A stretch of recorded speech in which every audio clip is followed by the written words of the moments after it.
Hello भाई। नमस्कार सभी के लिए। तो परसेंटेज चल रहा था और इसमें हमने क्वेश्चन 140 तक कवर कर लिए थे। तो अब हम क्वेश्चन 141 से स्टार्ट करने जा रहे हैं। देखिए भाई, क्वेश्चन 141। आप सभी को पता होगा कि मैं बातें ज़्यादा नहीं बनाता हूँ, सवाल पे ध्यान रहता है हमारा ज़्यादातर। ठीक है ना? तो चलिए देखते हैं। अब 400 कर्मचारियों वाली एक फैक्ट्री में पुरुष कर्मचारियों की संख्या का महिला कर्मचारियों की संख्या से अनुपात दे रखा है 5:3, यानी मैन और वुमेन 5:3 है। फैक्ट्री में 87.5 नियमित कर्मचारी हैं, और यदि 92% पुरुष कर्मचारी नियमित कर्मचारी हैं तो महिला कर्मचारी कितने होंगे? देखो, टोटल मिला के ये 8 कर्मचारी हो गए। एलिगेशन से भी कर सकते हैं, इसको ध्यान रखना। टोटल का सभी का कितना है भाई? 87.5 है ये। और मैन का कितना दे रखा है? 92%। तो वुमेन का निकालना है, निकाल देंगे यार आसानी से। ठीक है ना? मैंने ये मान लिया कि अगर इसके भी पास 87%, 87.5% होता तो कितना अच्छा होता। लेकिन इसके पास 87.5% नहीं है, इसके पास ज़्यादा है। कितना ज़्यादा है? तो 2.5 और 2, 4.5 ज़्यादा है इसके पास। अगर 4.5% ज़्यादा है, ये ध्यान रखना। 4.5% एक मैन पर ज़्यादा है। ठीक है ना? कुछ भी हो, वेतन हो, कुछ भी है। तो मुझे बताओ 5 पे कितना ज़्यादा हो जाएगा? 5 पे हो जाएगा 5 25, 5 चौक 20 और 2 22, यानी 22.5% ज़्यादा हो जाएगा। अगर ये इन पे ज़्यादा है तो इन पे कम होना चाहिए। यही तो डेविएशन का मेथड होता है। और ये कितने हैं भाई? ये हैं आपके 3। तो एक पे कितना कम होगा? 3 सत्ते 21 और 3 पंजे 15, यानी 7.5 कम होगा। अगर 7.5 कम होगा तो फिर होगा कितना इनके पास? 7.5 निकाल दो, 80% होगा। आया आपकी समझ में? Option A. बोलो भाई। ठीक है ना? डेविएशन का मेथड यही होता है कि अगर एक जगह चीज़ बढ़ रही है, जितनी बड़ी है तो उतना ही कम होना चाहिए। दूसरा तरीका इसका ये है कि मैन और वुमेन। मैन है 92%, वुमेन हमें पता नहीं है, और ये 87.5% है। मैन 5 हैं तो वुमेन कितनी है? 3। इसमें से अगर मैं घटाता हूँ तो ये आ जाएगा, ये कितना आएगा? 4.5%। तो 3 का ये 1.5 गुना है, तो इसका भी 1.5 गुना करोगे ना आप, तो ये आ जाएगा 7.5। मुझे बताओ कि बीच वाली जो वैल्यू होती है वो एक से ज़्यादा होती है और एक से कम होती है ना? तो भाई ये 92 से तो कम है, तो इससे ज़्यादा होगी। ज़्यादा कितनी होगी? जितनी जितना यहाँ पे अंतर है, ये 7.5, यानी 7.5% ये ज़्यादा होगी। तो ये होगी कितनी फिर यहाँ पे? 80% होगी। होगी ना भाई? 87.5% में से 7.5% मैंने निकाल दिया, तो बचा कितना? 80%। चलो अगला सवाल देखते हैं, और भी बहुत सारे तरीके हैं। ये अपनी आय का 65% खर्च करता है। उसकी आय में 20.1% की वृद्धि होती है और खर्च में 20% की वृद्धि होती है। उसकी बचत में कितने परसेंट की वृद्धि या कमी हुई है, ये हमसे पूछा है। 65% का मतलब होता है 13/20। ये एक्सपेंडिचर है, ये इनकम है। सवाल ने बोला है इनकम कितनी बढ़ी? 20.1%। तो ऐसा सवाल मैंने कराया है आपको। पॉइंट से जीरो हट जाएगी तो यह आ जाएगा कितना भाई? 402। और इसमें क्या हुआ है? 20% की वृद्धि हुई है। तो ये हो गया कितना? 13 दूनी 26। ठीक है? मुझे बताओ कि अगर मैं आय में से खर्च को घटा दूं तो बचत बचेगी कितनी भाई? 2, 4, 1, यानी 142% होगी भाई ये। अच्छा, ये 142 कितनी की वैल्यू है? अगर आय आपकी 20 है तो खर्च है आपका 13, यानी बचत कितनी होगी? 7, यानी 7 की वैल्यू है ये। तो 1 यूनिट की वैल्यू कितनी हो जाएगी? यहाँ से निकाल दो। 7 दूनी 14, ना जाने की जीरो, पॉइंट लगाया, फिर हो जाएगा 7 दूनी 14। तो 20.3 आ जाएगा आपका, क्योंकि 7 दूनी 14, 6 बचेगा ना, 7 8 56 हो जाएगा। तो या तो आप ऐसे लिख लो या फिर इसे लिख लो 20.3%। ऑप्शन बी हमारा करेक्ट होगा। ओके। और भी बहुत सारे तरीके हैं इसका, ऐसा नहीं है कि यही एक तरीका मात्र है, ठीक है ना, लेकिन ये बेस्ट तरीका है, मैंने आपको इससे बताया है। अगला सवाल देखो। एक त्रिभुज के आधार में 40% की वृद्धि, उसकी ऊंचाई में कितने परसेंट की वृद्धि की जानी चाहिए ताकि ताकि क्षेत्रफल 60% बढ़ जाए। मुझे बताओ कि त्रिभुज का एरिया होता है half of base into height. Height यहाँ पे सॉरी ये 1/2 क्या होता है, ये कांस्टेंट रहता है। यानी अगर मैं बेस की और हाइट की मल्टीप्लाई कर दूं, मान लेते हैं बेस ए है, ए से बी हो गया, और हाइट हो गई एक्स से बाई, तो एरिया कितना आ जाएगा। एरिया का रेशियो आएगा ए एक्स अनुपात बी बाई, ठीक है ना। लेकिन अगर इनमें से कोई भी चीज़ एक दे रखी हो, इन दोनों में से बेस और हाइट में से, और कोई भी एक पूछता है, मान लो कि सवाल में पूछा है इसने हाइट, तो अगर मैं ये कहता हूँ कि एरिया जो है ये बेस और हाइट के प्रोडक्ट के बराबर होता है, तो अगर मैं हाइट निकालता हूँ यहाँ से, तो एरिया में डिवाइड करना पड़ेगा बेस से, और यदि मैं बेस निकालना चाह रहा हूँ तो एरिया में डिवाइड करना पड़ेगा हाइट से, ठीक है ना। मुझे चाहिए यहाँ पे हाइट, तो मुझे एरिया 60% बढ़ रहा है, यानी 100 से हो गया 160, तो इसमें मुझे बेस से भाग करना पड़ेगा, यानी 100 से हो गया ये कितना 140, और ये हमेशा चीज़ें आएंगे रेशियो में। 100 से 100 खत्म हो गया, 20 सत्ते 140 और 20 अट्ठे 160, तो देखो ये 7 हो गया, ये 8 हो गया, यानी ऊंचाई पहले 7 थी अब 8 होगी, तो कितने की वृद्धि होगी, एक की, कितने पर 7 पर, परसेंट के लिए 100, 100 में भाग लगाओगे तो 14.28% आ जाएगा ये आपका। ऑप्शन सी हमारा करेक्ट होगा,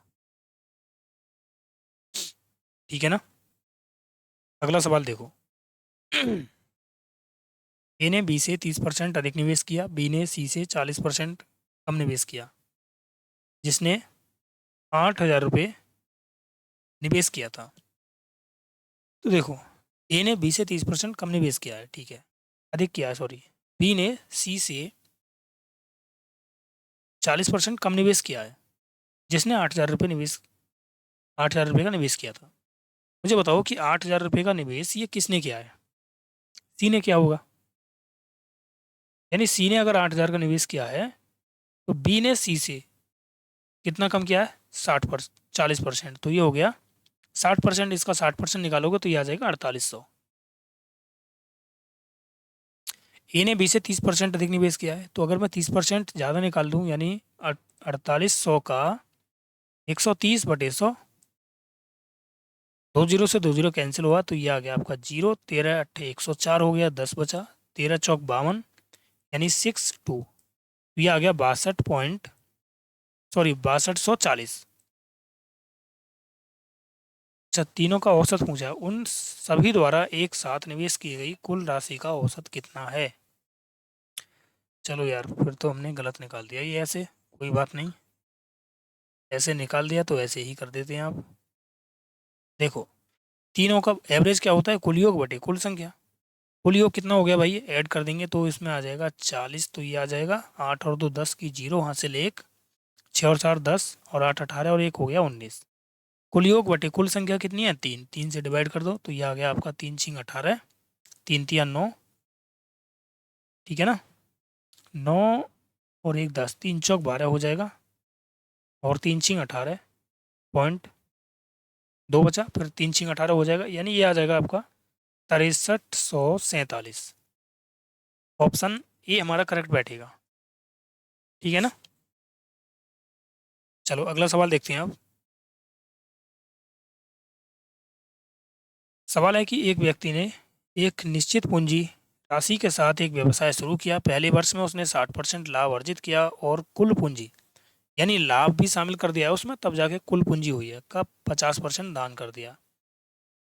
उन्होंने दूसरे और तीसरे वर्ष के बाद शेष पूंजी के साथ भी यही प्रक्रिया अपनाई। 3 वर्ष के अंत में उसके पास 15,360 रुपये शेष बचते हैं, तो व्यक्ति ने अपना व्यवसाय कितनी प्रारंभिक राशि के साथ शुरू किया था। देखो यार, ये बहुत सिंपल सवाल है। अगर मैं मान लेता हूँ कि उसके पास एक्स रुपये है,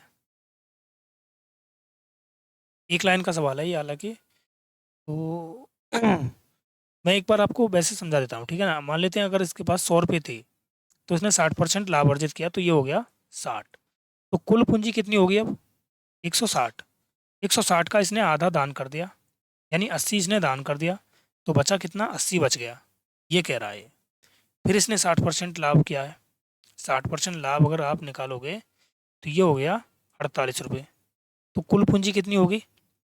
ऐड कर दो, 8, 8 4 12। अब इसने फिर इसका आधा दान कर दिया, 2 सिक्के 12, 2 चौक 8, तो बची कितनी इसके पास? आधी। फिर इसने भाई कितना? 60% लाभ अर्जित किया है, तो 60% मतलब 6/10, और ये आ जाएगा 6 चौक 24, 6 6 36 और 2 38, यानी इतना लाभ अर्जित किया है। तो कुल राशि कितनी होगी? कुल पूंजी, यही तो बोल रहा है वो, 4.8412, 6 और 4 10। ठीक है ना। फिर इसने आधा दान कर दिया, आधा निकाल देंगे तो 2 पंजे 10, 2 एकम 2 और 2 दूनी 4, तो इसके पास कितना बचा होगा? आधा, यानी 51.2। अब ये तीसरी वर्ष की बात है, ध्यान रखना। पहले वर्ष तो ये हो गया ना, दूसरे वर्ष ये हो गया, तीसरे वर्ष की बात है ये। और तीसरे वर्ष में इसके पास कितना बचा है हमारे हिसाब से? 51.2। 51.2, और इसकी वैल्यू कितनी है? 15,360। तो पॉइंट हटाऊंगा मैं यहाँ से तो जीरो आ जाएगी एक और। अब देखो कितनी बार जाएगा, 512 से 3 बार जाएगा, तो यानी 1 यूनिट की वैल्यू आ गई 300। तो 100 यूनिट की वैल्यू कितनी आ जाएगी? क्योंकि इसके पास तो 100 रुपये थे स्टार्टिंग में, 100 यूनिट की वैल्यू हो जाएगी 30,000। तो प्रारंभ में उसके पास कितनी राशि थी? 30,000 थी। ऑप्शन बी हमारा करेक्ट होगा, ठीक है ना।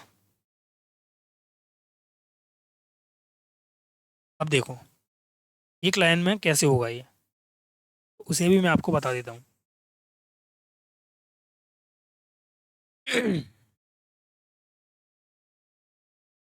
अगला पेज ले लेते हैं, देखो इसे मिटा देते हैं अब यहाँ से।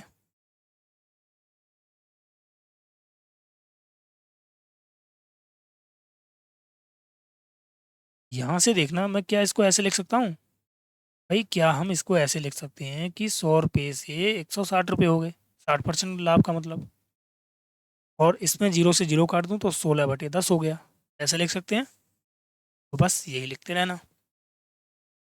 देखो x रुपये थे स्टार्टिंग में, ये लाभ कमाया तो इसकी कुल पूंजी होगी इतनी, आधा दान कर दिया तो आधा बचा होगा, पहले वर्ष की बात हो गई। फिर इसने आधे में से 50 भाई, फिर इसने 60% लाभ अर्जित किया है, यानी फिर से 16/10 हो गया। और फिर इसमें से अब इसने आधा दान कर दिया तो बचा कितना? आधा।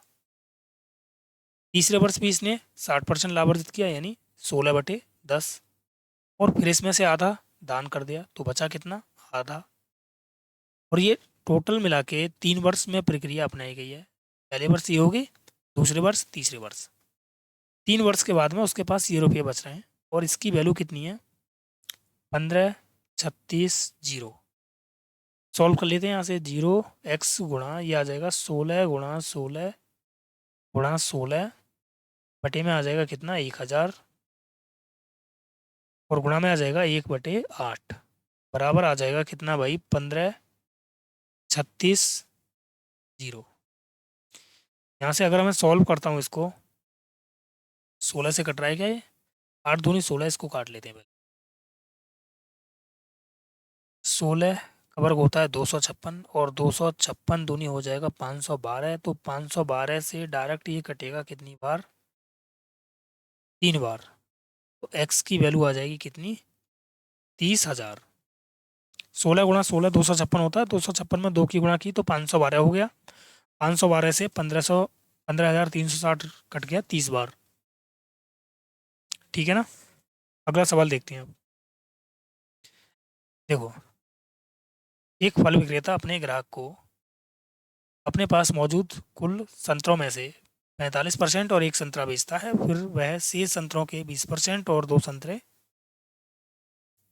और संतरे, ठीक है ना, दूसरे ग्राहक को बेचता है, फिर वह अपने बचे हुए संतरे का 90% तीसरे ग्राहक को बेचता है और उसके पास अभी भी 5 संतरे बचे हैं। तो मुझे बताओ, ऐसे सवाल को है ना पीछे से स्टार्ट करना। मुझे बताओ कि अगर 10 तीसरे कैंडिडेट को इसने 90% अगर दे दिए हैं तो इसके पास 10% बचे होंगे, यानी 10% की वैल्यू 5 है। तो भाई 100% की वैल्यू कितनी हो जाएगी बताओ, टोटल इसके पास कितने हुए होंगे? 50। आई बात समझ में? बताओ, यहाँ तक किसी को डाउट? अब देखिए यहाँ से आगे सवाल ने बोला है कि दूसरे कैंडिडेट को ये 20% और 2 संतरे बेचता है। तो अगर मैं दूसरे कैंडिडेट पे निकालता हूँ कि जब इसने दूसरे कैंडिडेट को दिए थे तब इसके पास कुल कितने थे, तो मुझे बताओ उस दूसरे कैंडिडेट को 20% तो दिए ही थे और इसने 2 और दे दिए थे उसमें से,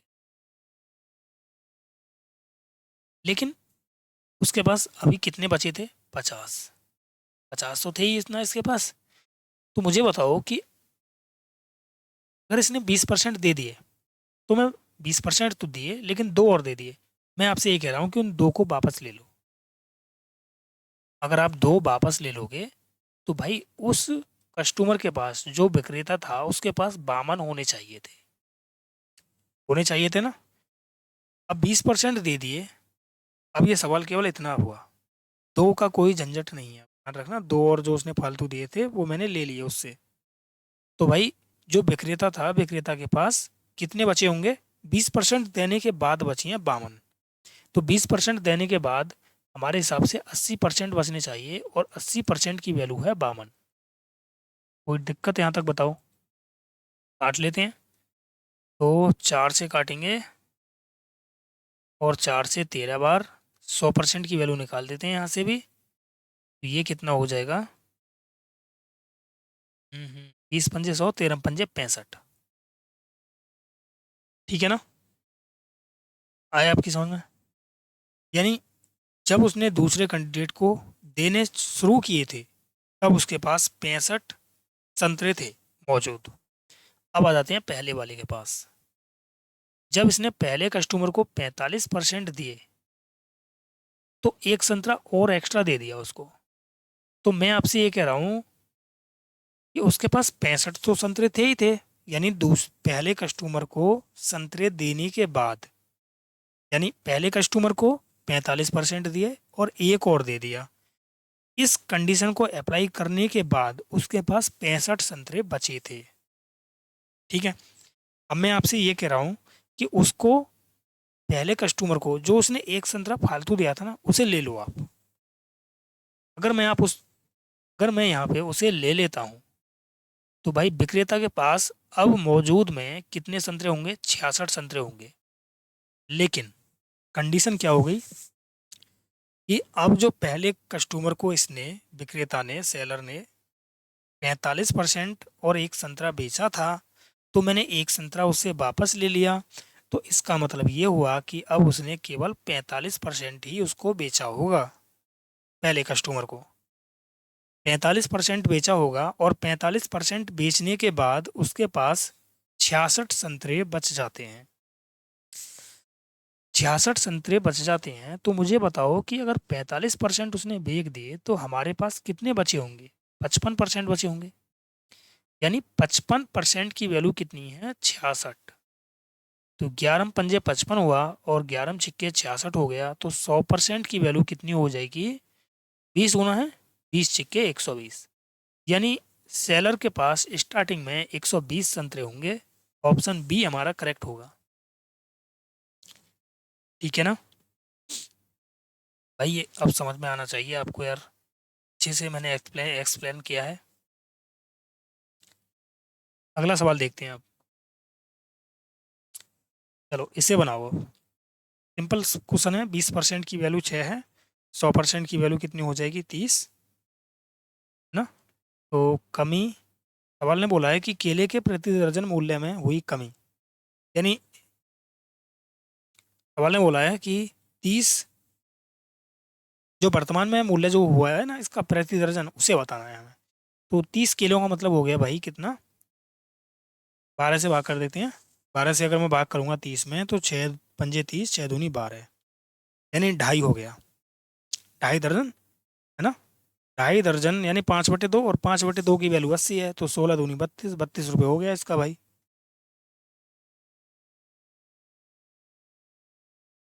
मौखिक ही बना सकते हैं इसको हम, देखो अब चलो। अगर 20% की यहाँ कमी होती है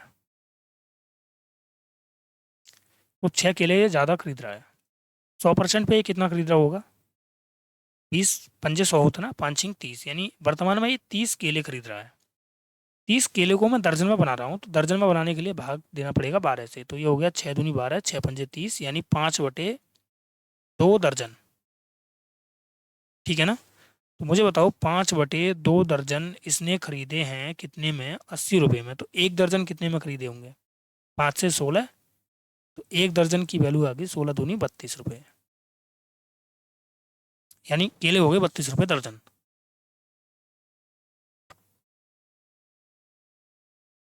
अगला सवाल देखते हैं।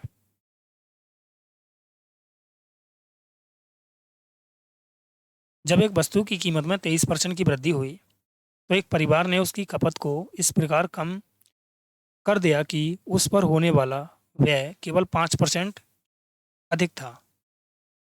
तो परिवार ने खपत वस्तु की खपत में कितने प्रतिशत की कमी की है। देखो यहाँ पे अब अगर मैं आपसे कहता हूँ कि एक्सपेंडिचर जो होता है वो किसके बराबर होता है, एक्सपेंडिचर बराबर होता है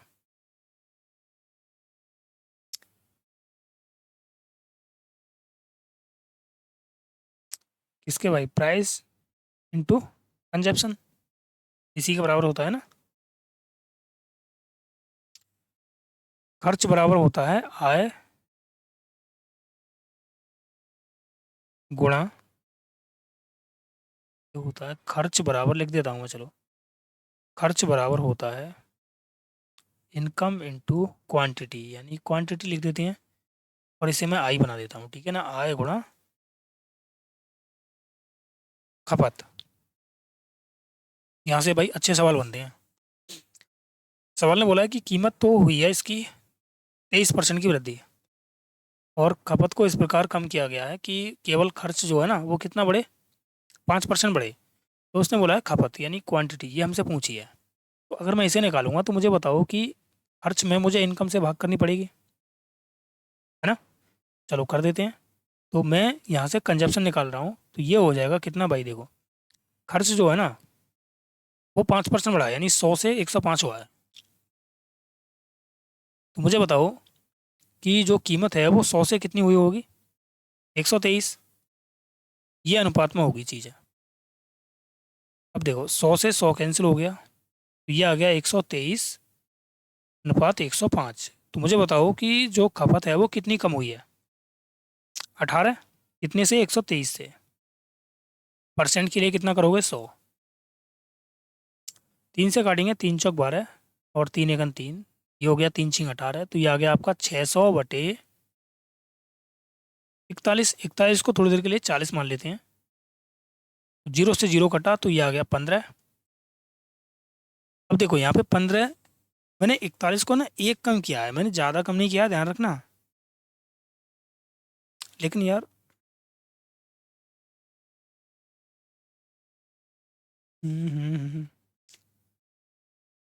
यहाँ पे अगर मैंने एक कम किया है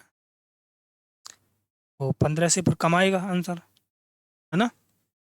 तो 15 पॉइंट तो आना नहीं चाहिए क्योंकि मैंने कम किया है, अगर मैं ज़्यादा करता तब आता भाई ये। तो कम कम होगा तो कौन सा वाला होगा, फिर सी वाला होगा आपका, यानी इससे थोड़ा सा कम होगा, कितना हो जाएगा, 14.6। या फिर आप डायरेक्ट कर लो भाई कि 600 में 41 से भाग करके देख लो, तब भी आपका यही आएगा 14.6%। ओके, अगला सवाल देखते हैं चलो अब। एक व्यक्ति का मासिक व्यय उसके मासिक बचत से 40% अधिक है, देखो यार। मैंने कहा आपसे कि इनकम बराबर होता है एक्सपेंडिचर प्लस सेविंग। सवाल ने बोला है कि उसका मासिक व्यय उसके बचत से अधिक है, मतलब अगर इसका बचत 100 है तो जो खर्च है वो कितना होगा, 140 होगा। तो इनकम कितनी होगी फिर, 240। अब देखो, यदि उसकी मासिक आय में 40% की वृद्धि होती है, मतलब इस आय में, इनकम में वृद्धि हो रही है 40% की, तो कितना हो गया भाई ये, 40% बढ़ा दो इसमें, 14×4 = 56 बढ़ जाएगा ना। तो ये आ जाएगा जी 6×5 = 56 बढ़ेगा, तो ये आ जाएगा 296 आ जाएगा। ठीक है ना, 40% बढ़ने का मतलब यही तो हो गया। और उसके खर्च में 60% की वृद्धि होती है, मतलब ये हो गया 60% बढ़ गया। अगर ये 60% बढ़ रहा है तो 14×6 = 84 बढ़ जाएगा, यानी ये आ जाएगा आपका 4×8 = 12, यानी 224। मुझे बताओ बचत कितनी होगी फिर, 296 में से 224 घटा दो, तो 72 रुपये बचेगी बचत। सवाल ने बोला है तो वह एक महीने में 2070 रुपये अधिक बचाता है। तो मुझे बताओ यार, ये तो बचत कम हो रही है यार ये।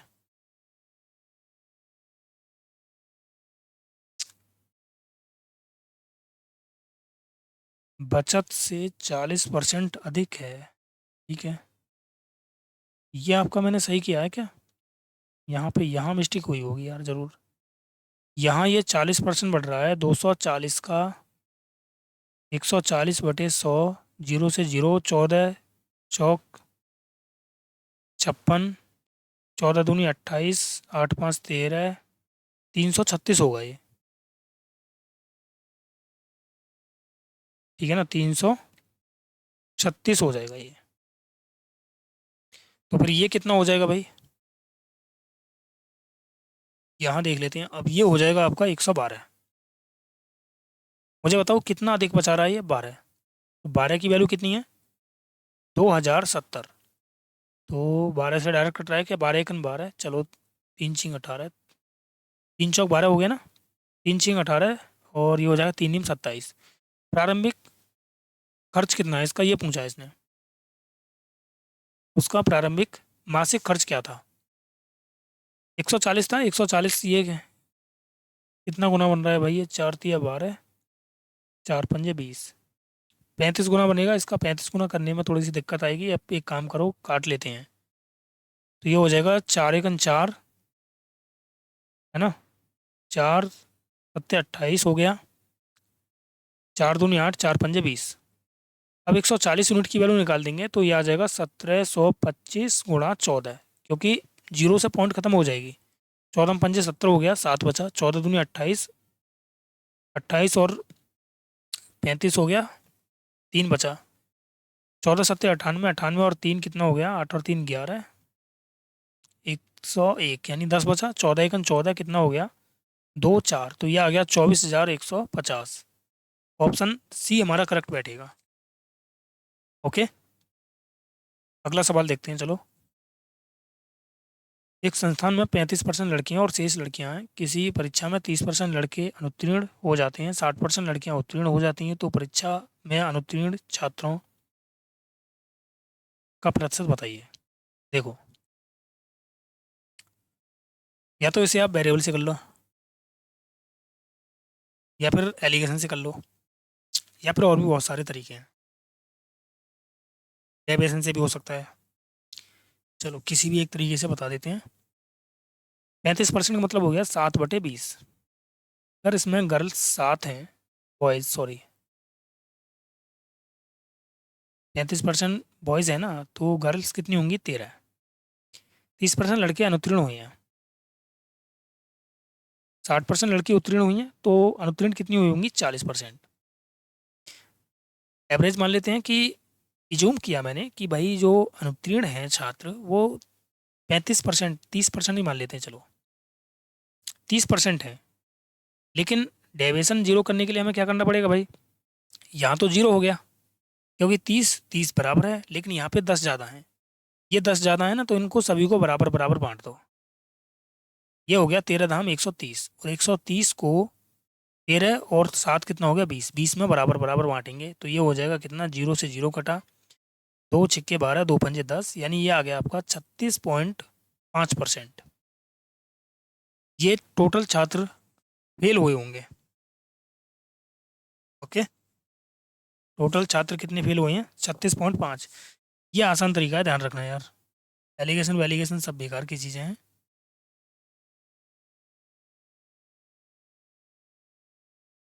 चलो अगला सवाल देखते हैं। एक महिला परिश्रम एक महिला श्रमिक की मजदूरी दर में प्रति घंटे 12.5% की वृद्धि हुई है, यानी प्रति घंटे जो प्राइस था उसमें वृद्धि हुई है कितने की? 12.5 की, यानी 8 से हो गया 9। पहले 8 रुपये घंटे मिल रहा था और अब मिल रहा है इसे 9 रुपये प्रति घंटे। लेकिन प्रति सप्ताह काम किए गए घंटों की संख्या में 10% की गिरावट आ गई। यानी भाई जो आवर था, जो टाइम था, अगर पहले ये 10 घंटे काम कर रही थी तो अब ये 9 घंटे काम कर रही है। यदि 40 घंटे के एक सप्ताह के लिए उसकी मूल साप्ताहिक मजदूरी कितनी है? 38,400 रुपये है, तो उसके कुल साप्ताहिक वेतन में कितनी वृद्धि हुई? हमसे ये बोला है। देखो यार, 40 घंटे के एक सप्ताह की, मतलब मुझे बताओ कि 40 घंटा ये है रियल टाइम, तो 10 का ये 4 गुना है तो इसका भी 4 गुना कर दो, यानी ये होगा 36 घंटे रियल टाइम। ठीक है ना? मुझे बताओ अब यहाँ से एक चीज़, कि अगर ये 40 घंटे काम कर रही है और 1 घंटे में 8 रुपये मिल रहे थे, तो 40 घंटे में इसको 8 चौक 32, यानी 320 रुपये मिले होंगे। और यहाँ पे इसे 1 घंटे में 9 रुपये मिल रहे हैं, तो 36 घंटे जब इसने काम किया तो कितने रुपये मिल रहे होंगे? 9 छिक्के 54, 5 बचा, 9 तिया 27 और 5 हो गया 32। तो मुझे बताओ कितने की वृद्धि होगी? 4 रुपये की वृद्धि हुई है भाई। ठीक है ना? और ये 320 यूनिट की वैल्यू है कितनी? 38400। हमें 4 यूनिट की वैल्यू निकालनी है। तो 32 एकन 32, 32 दूनी 64, जीरो से जीरो कट गया, और देखो 32 एकन 32 हो गया। यहाँ पे 32 एकन 32, 32 दूनी 64। ये परसेंट नहीं है आपका यार। 1 यूनिट की वैल्यू 120 है, तो 4 यूनिट की वैल्यू कितनी हो जाएगी? 12 चौक 48, यानी 480। अच्छा, इसने भाई बोला है कि परसेंटेज में बताइए हमें, तो उसके कुल साप्ताहिक वेतन में कितने परसेंट की वृद्धि हुई है? 480 की वृद्धि हुई है। कितने से हुई है अब?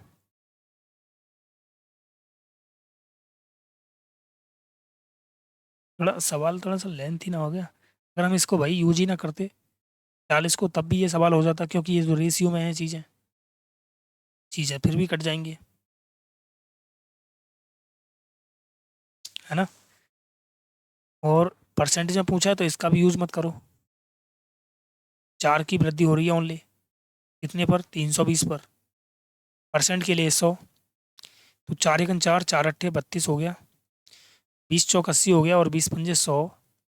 4 से भाग करो, 4 एकन 4, 4 दूनी 8, 4 पंजे 20, यानी 1.25% की। Option A. इसको यार, इसको है ना 40 और 36 मत बनाना, आप डायरेक्ट ही कर लेना। 8 से 9 हो गया, और 10 से हो गया कितना? 9। तो ये हो गया, पहले इसकी इनकम थी कितनी? 80 रुपये, अब हो गई 81 रुपये। तो इनकम कितनी बढ़ गई? एक। एक बढ़ी है 80 से। परसेंट के लिए 100, डायरेक्ट निकल जाएगा 1.25। ओके, अगला सवाल देखते हैं। जब किसी वस्तु के मूल्य में 20% की कमी की गई, तो उसकी बिक्री में X% की वृद्धि की गई। यदि राजस्व प्राप्ति में 25% की वृद्धि होती है तो X का मान बताइए। देखो, राजस्व का मतलब होता है कि भाई कुल कुल में हो रही है, वो ध्यान रखना, 25% की, है ना? तो मुझे बताओ कि मैंने आपसे ये कहा था कि आपसे मैंने ये कहा था कि एक्सपेंडिचर बराबर होता है इनकम इंटू कंजप्शन के। यही तो बताई थी, कंजप्शन होता है बिक्री, ध्यान रखना।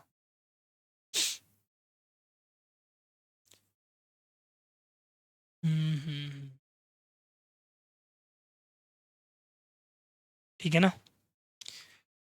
तो राजस्व में हो रही है उसके में कितनी? 25% की वृद्धि, और वस्तु के मूल्य में कमी हो रही है 20% की। एक्स का मान हमसे पूछा है। देखो, कीमत अगर इसकी भाई, जो प्राइस था वो कितना हो गया? 20% कम हुआ है ना, तो 5 से हो गया 4।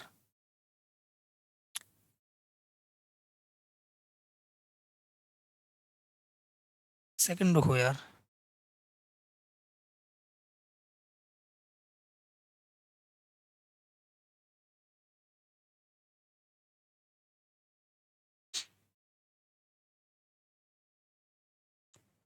यहीं से बनता है इसका फॉर्मूला, लेकिन कुछ अलग चीज़ें होती हैं, लिखी होती हैं, वो मुझे ध्यान नहीं आ रही हैं, ठीक है।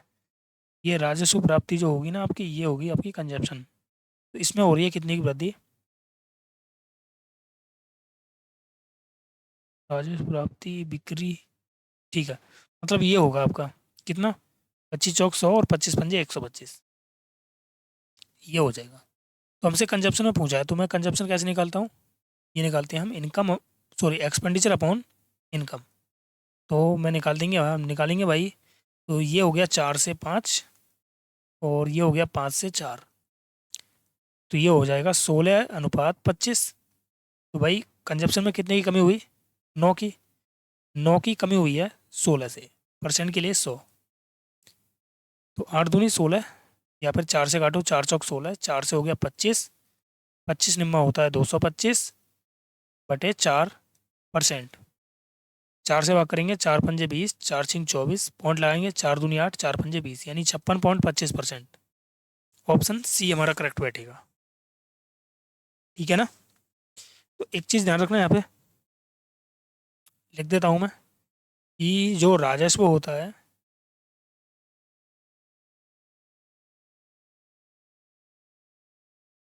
ये होता है भाई किसके बराबर?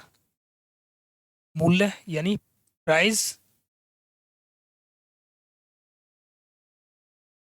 और बिक्री यानी सेल्स के, सेलिंग या फिर सेल्स, या ठीक है ना, वही बिक्री, यानी कीमत, मूल्य गुणा बिक्री, ठीक है ना, इसके बराबर होता है। आप लिख लेना इसको, ये इंपॉर्टेंट है भाई, क्योंकि बहुत जगह ये पूछा भी जाता है और इसमें बच्चे कंफ्यूज हो जाते हैं। तो मूल्य गुणा बिक्री, इसके बराबर होता है। ये इंपॉर्टेंट है, ध्यान रखना, ठीक है। जिसे इंपॉर्टेंट बोल दूँ वो इंपॉर्टेंट ही है, तो ध्यान रखना। अगला सवाल देखो, 253। एक परीक्षा में बी ने ए के प्राप्तांकों से 20% अधिक अंक प्राप्त किए, ए ने सी के प्राप्तांकों से 10% कम, डी ने सी के प्राप्तांकों से 20% अधिक, डी के प्राप्तांक ए के प्राप्तांक से कितना प्रतिशत अधिक है? तो ए बी सी डी में लिख लेता हूँ, ए बी सी डी मैंने ऐसे लिख लिया, ठीक है ना। सवाल ने बोला है कि बी ने ए के प्राप्तांकों से 20% अधिक, यानी इसने 100 किए हैं तो इसने 120 किए होंगे, और ए ने सी के प्राप्तांक से 10% कम किया है। सी के प्राप्तांक के मतलब सी के 10% से, यानी 9/10 क्या होगा? 9/10 की वैल्यू 100 है। तो भाई सी की वैल्यू कितनी आ जाएगी? 1000/9।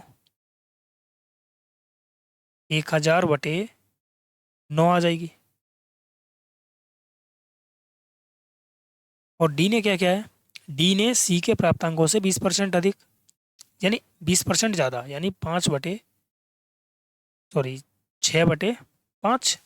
5 दूनी 10 हो गया, यानी 1200/9 हो गया ये, ठीक है ना। तो एक काम करते हैं, सभी को एक जैसा बना देते हैं, क्योंकि ये चीज़ें रेशियो में है, तो रेशियो में है तो भाई सभी को मैं इक्वल कर सकता हूँ। इसी में 9 से गुणा कर देते हैं, 900, 12 नंबर 108 हो जाएगा, ये 1000 हो गया, और ये 1200। मैंने 9 से सभी में गुणा कर दी, ठीक है ना, आसान हो गया अब ये। अब देखो यार, सवाल ने ये बोला है कि ए से डी के जो प्राप्तांक है कितने अधिक हैं? ए से कितना अधिक है भाई? ये 300। 900 से, परसेंट के लिए 100, तो 300 दिया होता है 900, तो यह आ जाएगा 33 सही 1/3%। ऑप्शन ए हमारा करेक्ट होगा। ओके, अगला सवाल देखेंगे, सवाल अच्छा था ये। 254 देखो, प्रत्येक वर्ष किसी वस्तु के मूल्य में 20% की वृद्धि होती है। तीसरे और चौथे वर्ष के अंत में वस्तु के मूल्य के बीच का अंतर कितना है? 324। तो दूसरे वर्ष के अंत में उस वस्तु का मूल्य कितना था? देखो भाई, पहले मान लेते हैं 100 रुपये थी। 100 रुपये से भी कितना हो गया? 120 रुपये हो गया। ठीक है ना। प्रत्येक वर्ष किसी वस्तु के मूल्य में 20% की वृद्धि होती है। ठीक है ना, ये हो गया पहले वर्ष की बात हो गई। दूसरे वर्ष भी क्या हो गया? इसमें 20% बढ़ गया। 20% बढ़ने का मतलब कितना हो गया भाई? 12 × 6 = 12 = 144 हो गया ना। ये पहले वर्ष हो गया 20% बढ़ा। ये दूसरे वर्ष हो गया, तो ये तीसरे वर्ष हो जाएगा। तीसरे वर्ष बढ़ाएंगे तो ये हो जाएगा कितना? 2 × 4 = 8, 14 × 2 = 28, यानी ये आ गया आपका 28.8। ज़्यादा हो जाएगा, 144 में ऐड कर दो। 8.84 × 12 172.8 हो जाएगा ये। ठीक है ना, तीसरे वर्ष में। अब देखो सवाल ने बोला है यदि तीसरे और चौथे वर्ष, अच्छा चौथे वर्ष एक बार और है भाई ये। एक बार और है तो चलो एक बार और कर लेते हैं। 172.8 का 20% बढ़ रहा है, तो इसे मैं 6 बटे क्या कर सकते हैं यार, 12/10 लिख लो। ये हो गया 12 × 8 = 96। 9 बचा, 12 दूनी 24 और 9, 9 और 4 13, यानी 33 हो गया। और 3 बचा, 12 × 7 = 84 और 3 हो गया 87। 12 × 12 और 8 20 हो गया। देखिए एक पॉइंट ये है, 10 से भाग करेंगे 2 पॉइंट हो जाएंगे, यानी 2 अंक बाद हो जाएगा, तो ये आ जाएगा 207.36।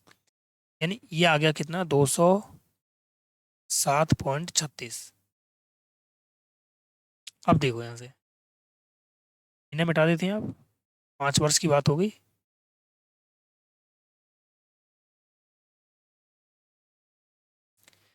सवाल ने बोला है कि भाई तीसरे और चौथे वर्ष के अंत में, तीसरा और चौथा, इनका अंतर कितना है ये देख लो। तो इनका मैं अगर अंतर देखता हूँ तो ये बैठेगा भाई कितना, घटा देते हैं। 207 में से 172.8 घटा दो, तो ये आया 6।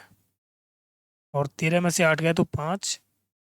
और यहाँ आया 5, यहाँ आया 3, यानी 35.56% आ गया ये। तो इसका अंतर आया 35.56।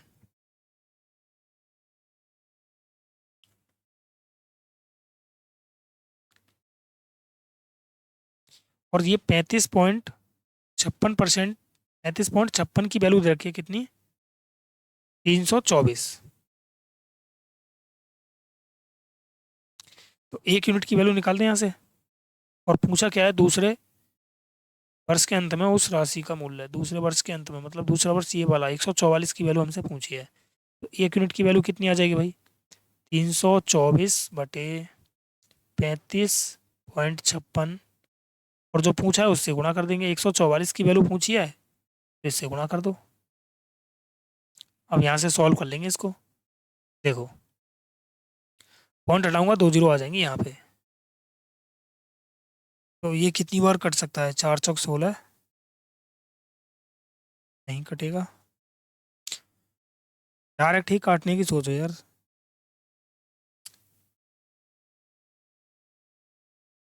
नहीं कट रहा क्या? 7 से काटें, 7 से। ये हो गया 7 × 5 = 35, 0 7 × 8 = 56, है ना। 7 × 4 = 28, ये 7 दूनी 14, 7 से तो ये कट ही ना रहा यार। ये 34 बचेगा भाई यहाँ पे। है ना, ये आपका 34 आएगा यार, मैंने गलत कर दिया।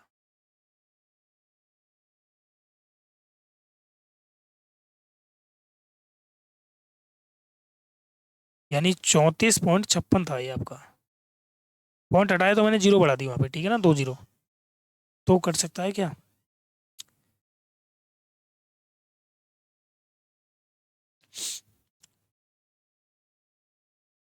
किसी छोटे नंबर से काट के देख लेते हैं, चलो। 4 से कट रहा है, 4 × 8 = 32 हो गया, 4 × 6 = 24, 4 × 4 = 16।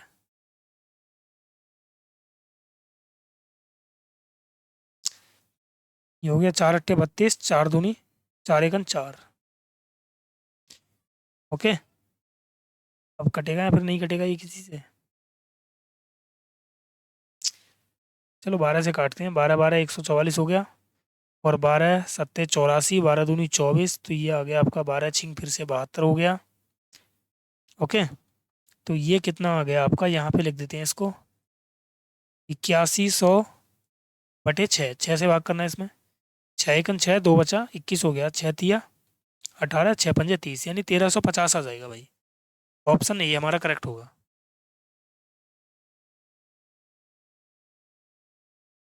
ठीक है ना, 1350 हमारा राइट आंसर होगा। चलो अगला सवाल देखते हैं अब। अच्छा सवाल था भाई ये। किसी कर्मचारी के किसी कर्मचारी को उसके वेतन में 2 क्रमागत वेतन वृद्धि मिलती है, जिसके परिणाम स्वरूप उसका वेतन प्रारंभिक वेतन का 2.5 गुना हो जाता है। अगर उसका भाई 2.5 गुना हो रहा है, तो पहले अगर ये 100 था, 2.5 गुने का मतलब ये होता है, देखो 1 था तो 1 से 2.5 गुना हो रहा है, तो 2.5 गुने का मतलब कितना हो गया, 250। ऐसे कर सकते हैं, या फिर मैं क्या कर सकता हूँ, 2.5 गुने का मतलब हो गया कि परसेंट में अगर मैं बनाऊँ इसको,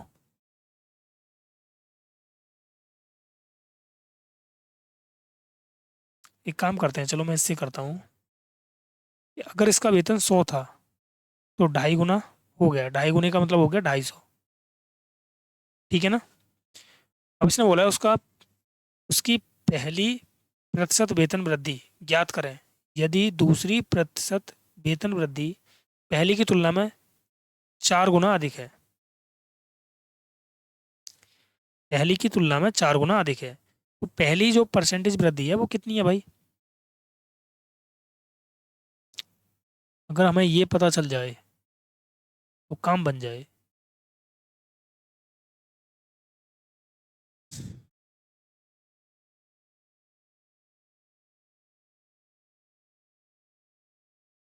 और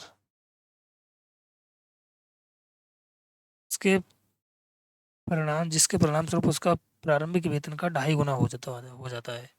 2.5 गुने का मतलब हो गया भाई ये बटे कितना, 250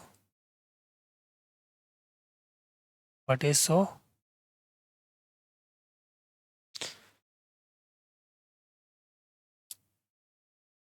2.5।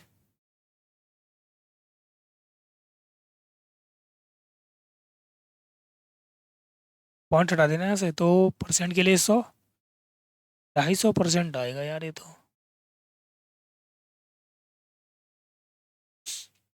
अच्छा एक सेकंड रुकना, 2.5 गुने का मतलब मैं ऐसे तो लिख सकता हूँ कि 5/2, यानी 2 था तो 3 बढ़ गया, 5 बढ़ गया सॉरी, वो 5 बड़े हुए को लिखो यहाँ पे केवल, ठीक है ना, ऐसे।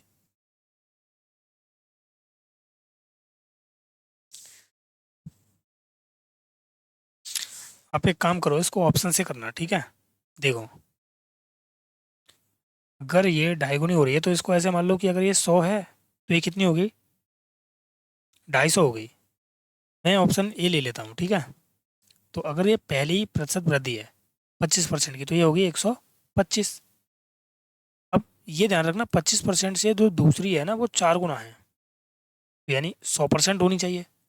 तो अब इसमें 100% की वृद्धि होनी चाहिए, तो 100% की वृद्धि होकर ये 250 होना चाहिए, तो यानी 200/100, 0 से 0 कटा तो ये 250 ही आ गया। तो पहला ही ऑप्शन आपका हिट हो गया, यानी ऑप्शन ए हमारा करेक्ट हो गया। ठीक है ना, मैंने क्या किया है देखो पहले, देखो अगर आप एक्स से करोगे ना तो इसमें थोड़ा सा वेरिएबल मान के करोगे तो थोड़ा सा दिक्कत आएगी भाई।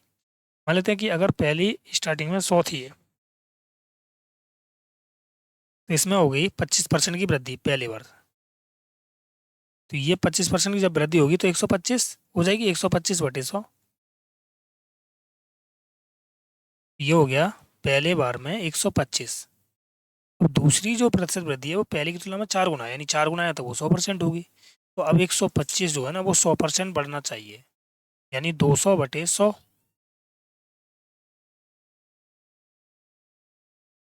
तो ये कितना होना चाहिए फिर? 250 होना चाहिए, क्योंकि दो वृद्धि के बाद दो क्रमागत वेतन वृद्धि मिलती है और जिसके बाद परिणाम कितना हो जाता है? 250 हो जाता है।